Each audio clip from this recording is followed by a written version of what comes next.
Boa noite. Boa noite. Bom, vamos começar o nosso de papo no ar, né? E hoje com esse grande artista, que ele é dançarino, passista, ele é produtor e também é coreógrafo, não é isso? Se eu É isso esqueci, aí. se eu esqueci mais alguma coisa, você pode acrescentar. Mas seja muito bem-vindo. Primeiro, eu quero te agradecer por você aceitar a bater esse papo comigo no ar e a gente conversar um pouco sobre a sua história, sobre a sua vida na arte e também a sua vida pessoal, que tem a ver muito com a arte, porque pela sua história nós sabemos que ela meio que é mesclada entre arte e vida pessoal. Já não sabe mais o que é vida pessoal, o que é arte, porque é uma mistura aí, né? Então me conta, Isso. Well, me conta um pouco como que foi o El menino, o El criança, porque pelo que eu sei você é carioca, não é isso? Sim, eu sou carioca. Sou do bairro de Madureira. Você é de Madureira? A minha irmã nasceu em Madureira, Isso. acredita? Ó, Ela também é de legal. lá. E assim, conta um pouco como é que foi essa sua infância em Madureira, mas você, antes de Madureira, você morou em outro lugar ou você nasceu lá e já morou lá mesmo? Não, eu nasci. Aliás, primeiramente eu quero aqui agradecer, parabenizar suas lives, né, que eu tenho acompanhado muito. Um trabalho assim profissional, maravilhoso. Dá boa noite a todas as pessoas, todos os telespectadores, né? Sim. E, bom, a minha vida se resume, né? O meu nascimento se resume em São João de Meriti, que foi o bairro onde eu nasci, né? Onde eu nasci, e automaticamente já saí de São João de Meriti e passei toda a minha infância no bairro de Madureira. Foi uma trajetória assim de infância muito boa, porque eu tenho uma família assim bastante amorosa, os meus pais, né? Aliás, agora eu só tenho pai porque minha mãe é falecida, mas tive uma infância bastante produtiva, porque eu sempre fui um cara que eu tive muito amor, muito carinho. Era um pouco sapeca, né? Mas me diverti em vários pontos assim da minha infância, assim, não tenho que reclamar. São João de Meriti é um bairro mais afastado de onde tudo acontece, de onde acontece o cenário cultural, praticamente, né? Não que lá Sim. não tenha cultura, lá que não tenha a própria cultura do bairro ou reprodução da cultura, mas é um bairro mais afastado. E para quem quer correr atrás de uma carreira artística ou de fazer alguma coisa relacionada à arte, tem que ir mais para a região central, tem que ir mais para a região da Zona Sul, que é onde mais acontece a vida cultural do Rio de Janeiro. Para você, há muita dificuldade para quem mora nos bairros de periferias ou quem mora mais afastado desses bairros que são considerados até interior do Rio de Janeiro? Respondendo a sua pergunta sobre a questão dos bairros, eu acho que influencia a questão das diferenciação, eu acho que assim é pelo fato de você não ter um foco, né? De você não ter um foco no objetivo que você quer. Porque eu acho que, independentemente, se você mora num bairro de classe, né, um bairro nobre e um bairro de periferia, eu acho que a propensão é você lutar pelos seus ideais, é você buscar o que você quer dentro da arte. Porque a arte, Sim. quem transforma somos nós, né? Então, dependentemente do local, dependentemente do bairro, eu acho que quando a gente tem um objetivo e esse objetivo ele tem que ser concretizado. Qual é o contato desse menino, né, de São João de Meriti, que agora mora em Madureira? Qual é o contato dele com a música, com o samba? Como é que o samba, a música, invadiu o coração daquele menino de São João de Meriti e que agora estava em Madureira? Como que essa música transformou a vida dele? Como que ela foi inserida na vida dele? Sim. Então, o meu acontecimento, né, na verdade, a minha família ela já é do samba. A minha família, para quem não sabe, ela é da família do Império Serrano, de Madureira. E eu sempre tive essa questão do samba muito forte, da cultura muito forte, do teatro, muito, principalmente a dança.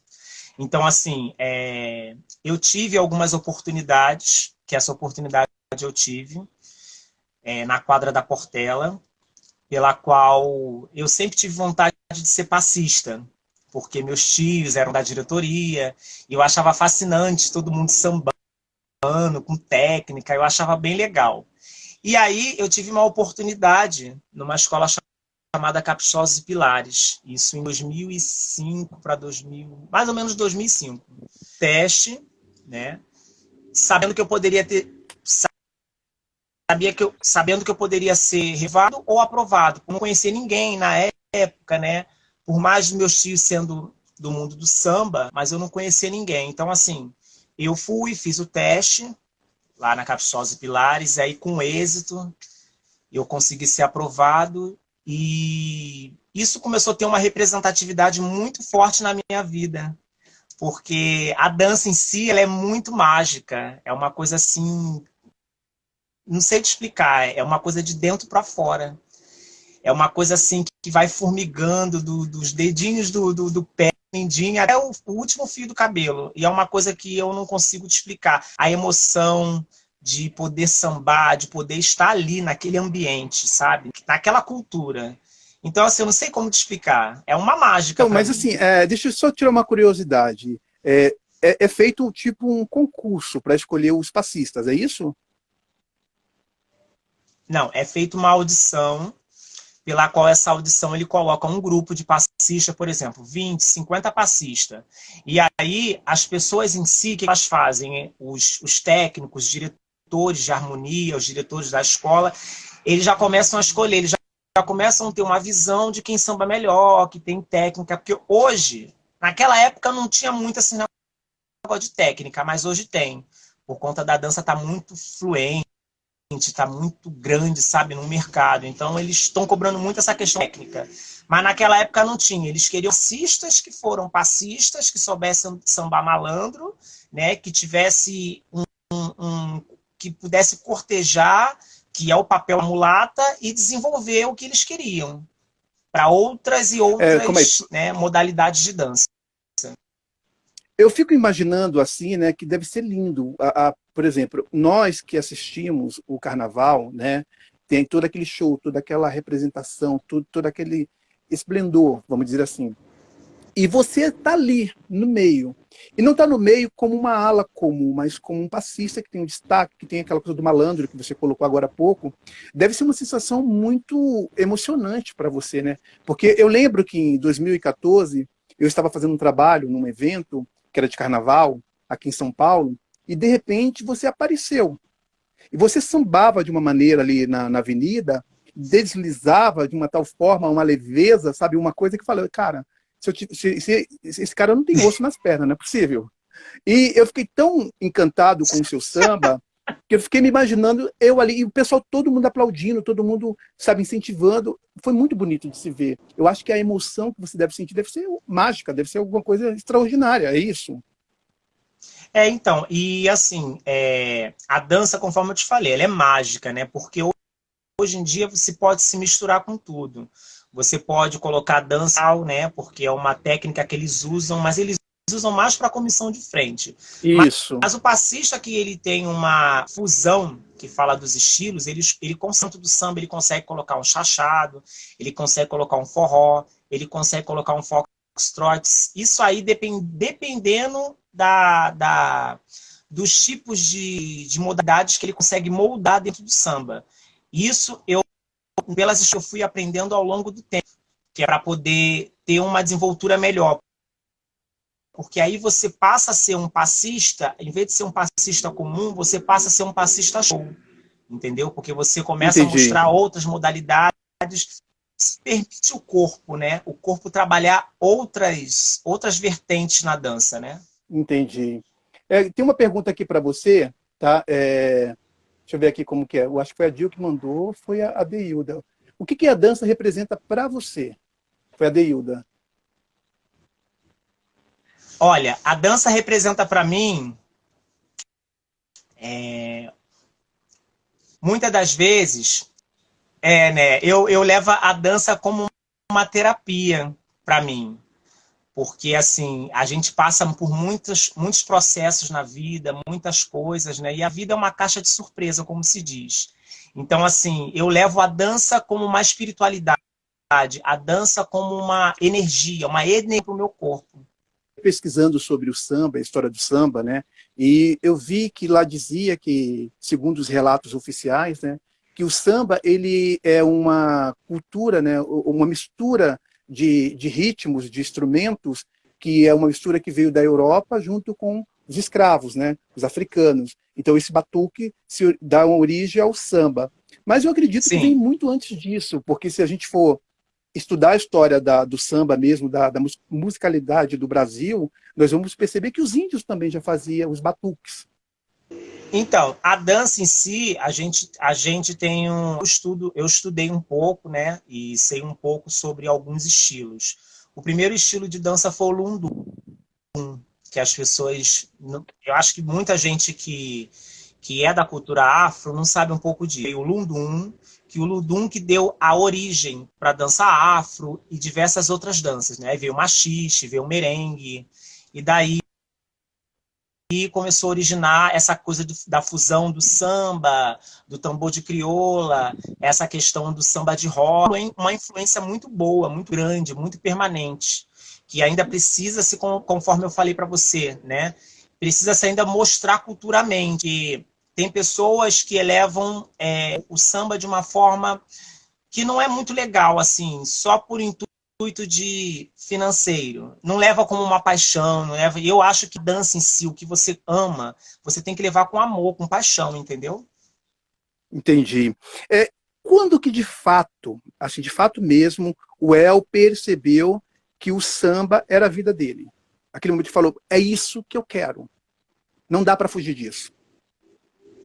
Então, eu percebi, na verdade, eu percebi, né? Eu já acho que eu já nasci com isso, porque eu comecei, pelo que eu me recordo, assim, 5 anos de idade, eu já frequentava as escolas de samba com os meus avós e já tinha aquela coisa de quando eu via as baianas rodar, quando eu via a bateria, eu já queria me meter na bateria.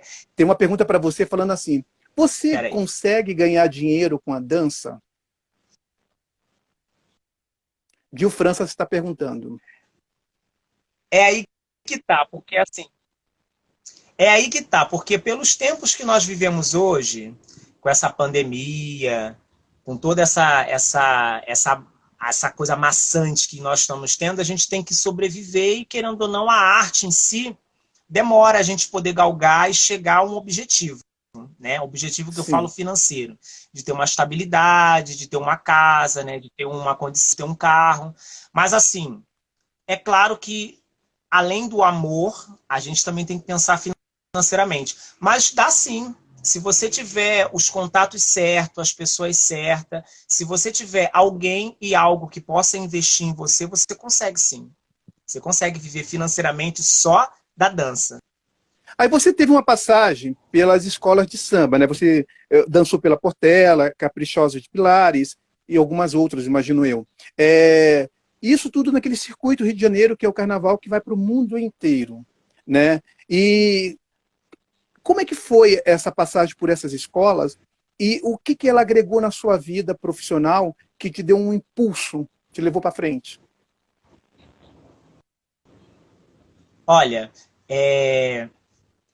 a gente vai adquirindo experiências, a gente vai aprendendo com as histórias das pessoas que já têm já até um legado mais, sabe, sou primeiro que você e vai te ensinando, vai te induzindo a você estudar mais, porque as pessoas acham que só sambar é chegar ali e sambar. Não, você tem que saber os movimentos, você tem que saber, se for um professor de dança, você tem que saber a fase que você vai ensinar para a mulher e a fase que você vai experiência. E assim, o que eu levei disso tudo, né, e o que eu levo disso tudo até hoje, é que a gente nunca deve desistir dos nossos sonhos. A gente deve acreditar, a gente deve acreditar em nós, porque o poder da transformação está dentro de nós. Quando a gente tem aquela coisa do agradecimento, da gratidão, as coisas acontecem, elas vão acontecendo pelo meio do caminho. Sim, a Deilda Ventura está lhe perguntando: você sofre preconceito por conta da dança? Eu Pode sofro falar. sim, porque até pelo fato da gente expor, né, e a gente mostrar nossa negritude, em si já tem um preconceito por conta da nossa etnia, da nossa pele, né? Porque a sociedade não aceita muito, né? Até nem pela questão só do samba, né? Porque quando você vai se apresentar em alguns lugares, né, principalmente eu que elevo a cultura negra, o afro, as pessoas acham que o afro é uma coisa assim meio de macumba, meio coisa ruim, entendeu? O J. César está perguntando se você já participou de algum musical.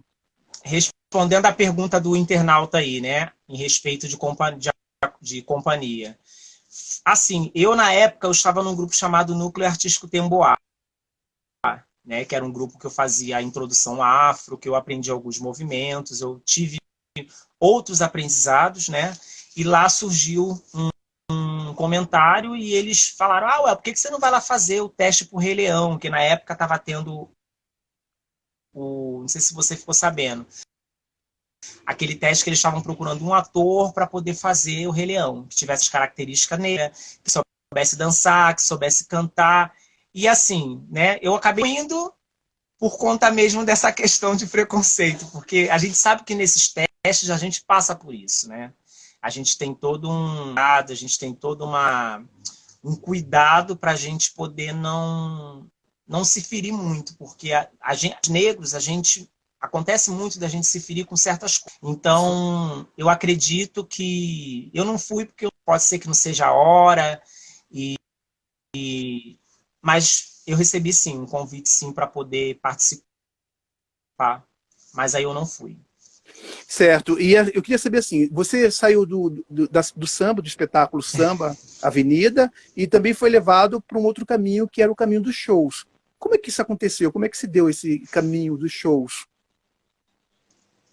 Então, eu já fazendo parte já da agremiação Caprichosos e Pilares, lá eu comecei a dar os meus primeiros passos, a conhecer o mundo mesmo do samba, o mundo mesmo dos passistas, né, o que era passista show, o que era passista de ouro, né, todo esse meio que eu ia. E aí, no segundo ano na escola, nós ganhamos a nossa aula, o nosso grupo ganhou o Sambanet, que é um dos sambas, é um dos prêmios mais top do Rio de Janeiro, que a gente recebe na zona portuária, né, na Escola Unidos da Tijuca, e foi através daí que eu comecei a dar os meus primeiros passos. Aí eu comecei a ir para outras escolas, para outras agremiações, e com essas agremiações, surgindo, conforme o perfil, o estilo, eles iam me chamando. Aí eu ia fazendo show, ia fazendo apresentação, ia mostrando o meu talento, né? Porque eu conseguia, dentro do universo de passista também, mostrar essa parte minha do modelo, essa parte minha do ator. Acontecendo. Eu fiquei sabendo que seu pai fazia parte do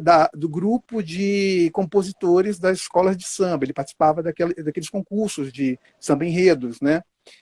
Por ele ter feito parte do grupo de compositores, tem influência de cantores famosos, compositores famosos, como Dricó, Bezerra da Silva, que é um mestre no Rio de Janeiro, né?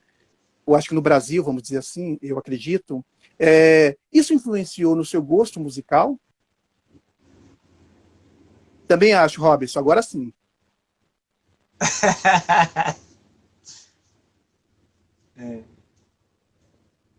Tá bom, Verdade. Robson, agora? Todo mundo, tá todo mundo Agora sim. aplaudindo. Ei! Ele se enquadrou.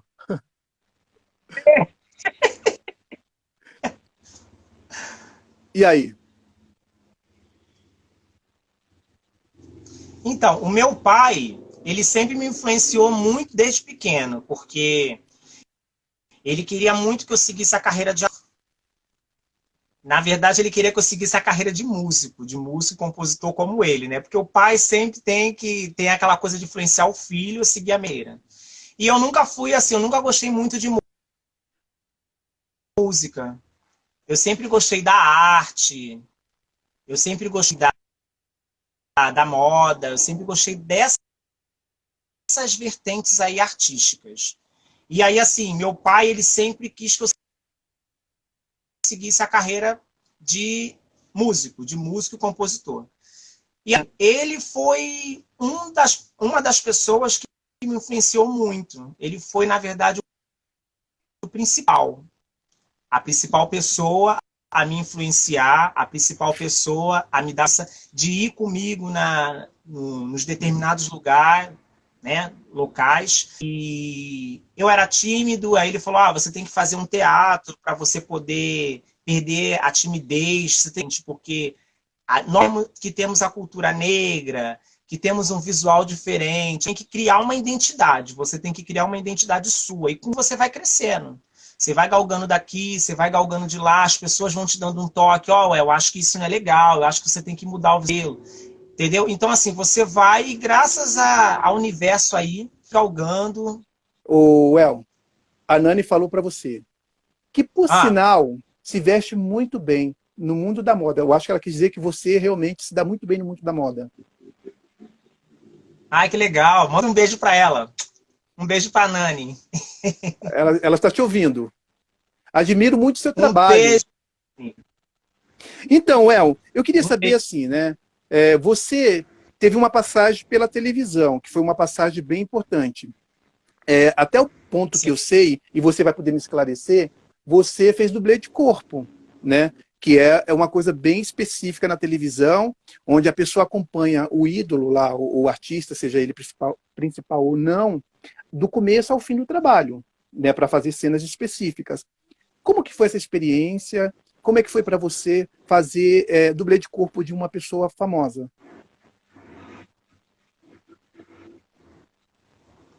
Então, para mim essa experiência assim bastante inusitada, né? Porque embora, conforme eu falei para você, né? Meu pai queria muito que eu seguisse a carreira dele, mas aí depois que ele viu que eu tinha veia para poder essa coisa de interpretação, ele falou: você pode pegar e juntar essa interpretação com a dança, e aí de repente quem sabe fazer musical, né? E daí seguir. Foi uma experiência muito boa para mim, me trouxe bastante na época contatos, bastante pessoas que precisavam do meu perfil para fazer coisas específicas.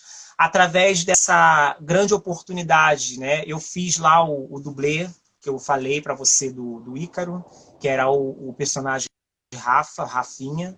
Foi um dos trabalhos assim grandioso para mim, porque ali eu aprendi muito. Você está falando do Ícaro Silva da Malhação, é isso?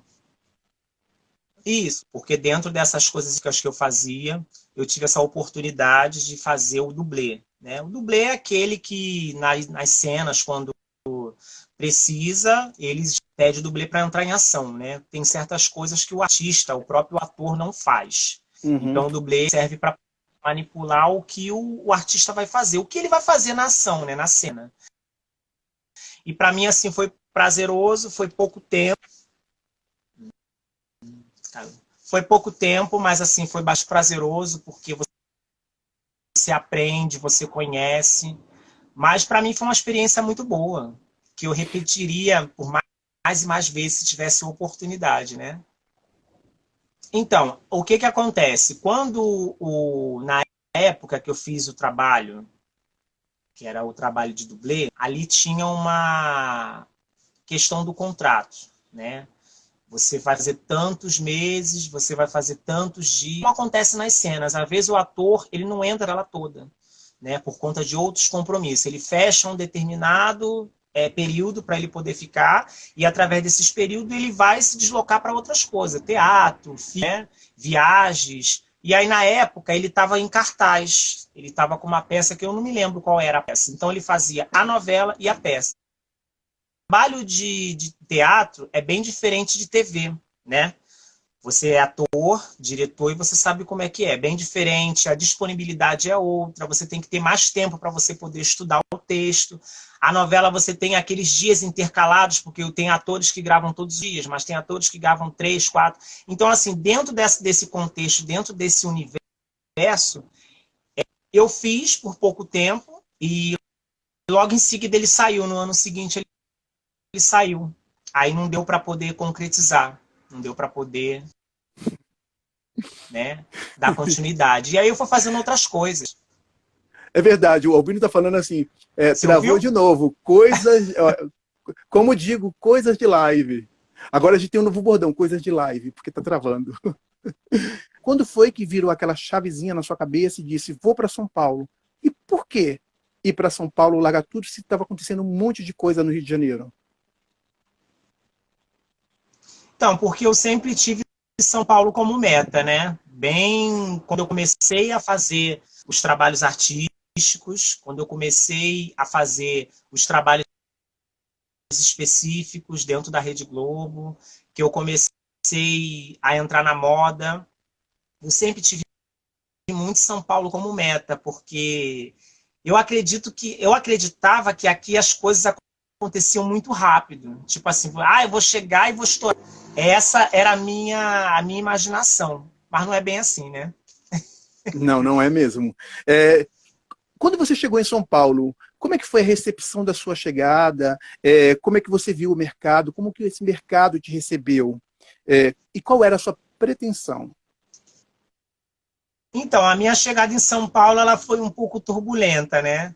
Porque vim através de um convite de um produtor que, na verdade, ele foi um pouco, eu vou até falar, ele foi um pouco sacana, né? Ele me prometeu umas coisas e aí, como eu sou um cara que eu sou muito batalhador, eu sou um cara que eu gosto de trilhar, eu gosto muito de desafio, eu continuei a minha luta, mas não foi um caminho assim, não foi uma chegada muito boa.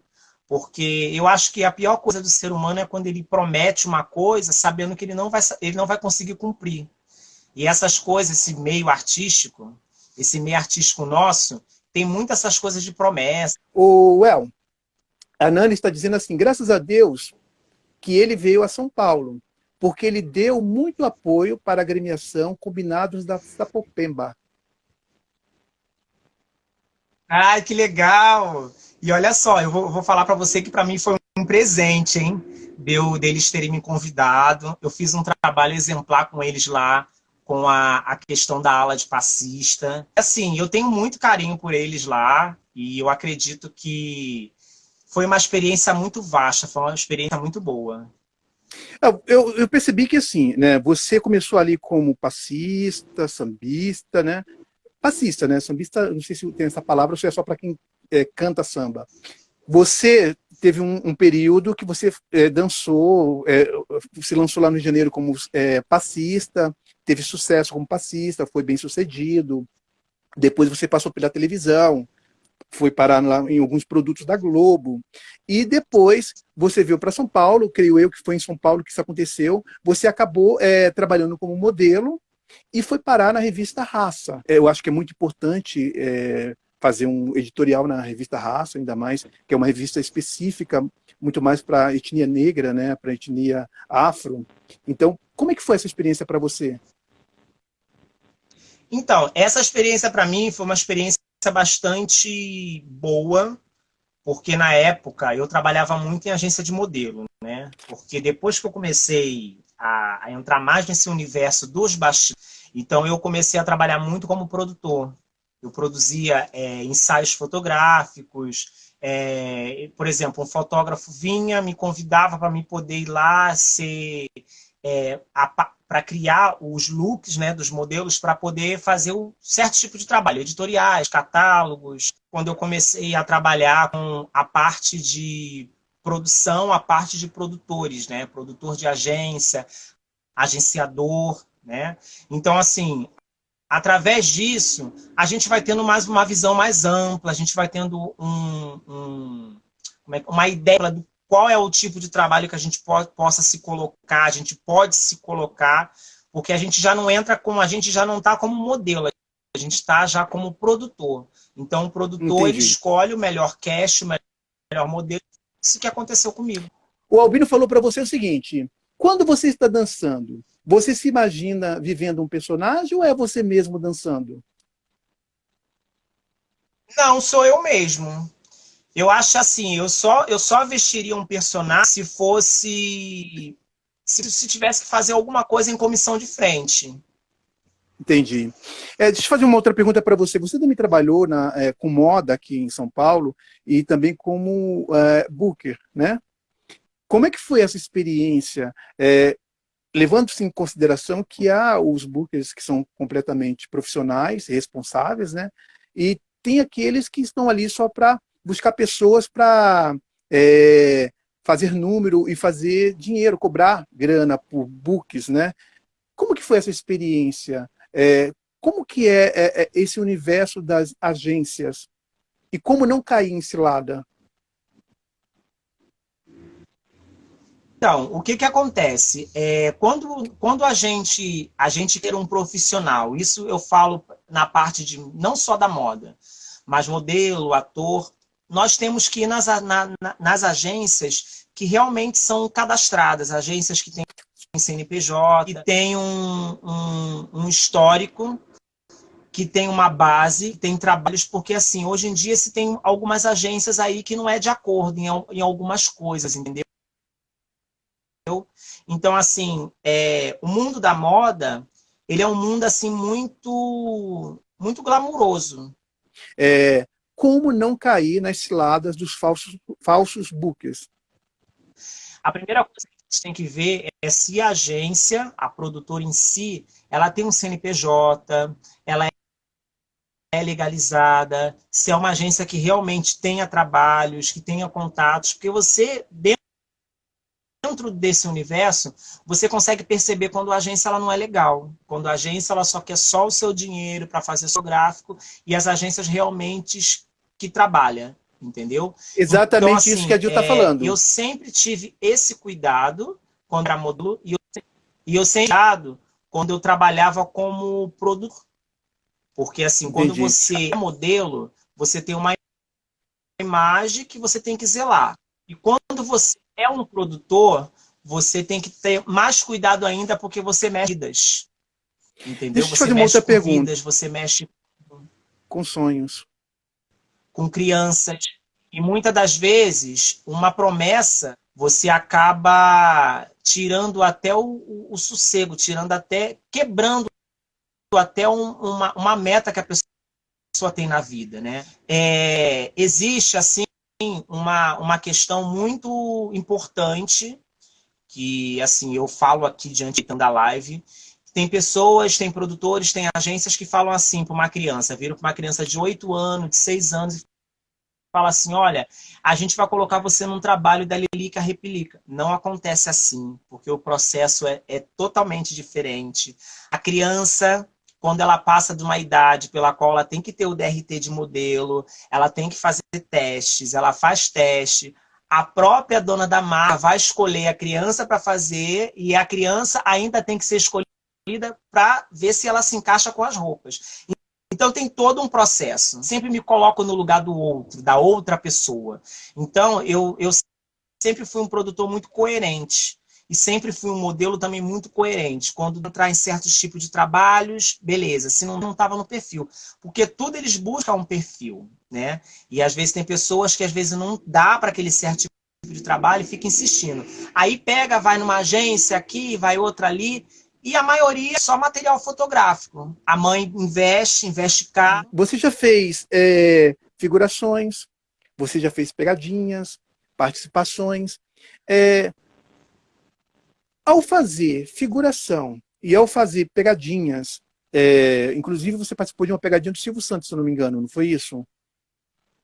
Eu tive uma participação bem no começo, quando eu cheguei aqui em São Paulo, de poder participar de uma pegadinha do SBT, que é muito engraçado, né?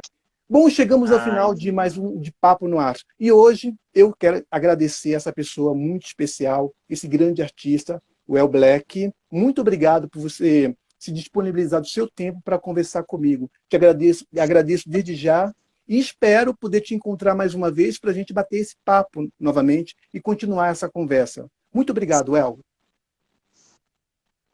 bom, eu quero também agradecer pelo convite, quero agradecer pela compreensão, né? Porque a gente sabe que esses negócios de live, internet, é um pouco complicado, né? Para mim foi um grande prazer, foi bastante prazeroso poder papear, poder falar um pouco das minhas experiências. E é isso aí, muito obrigado e gratidão a todos. Gratidão a você também. Eu que agradeço. Um grande abraço, fica com Deus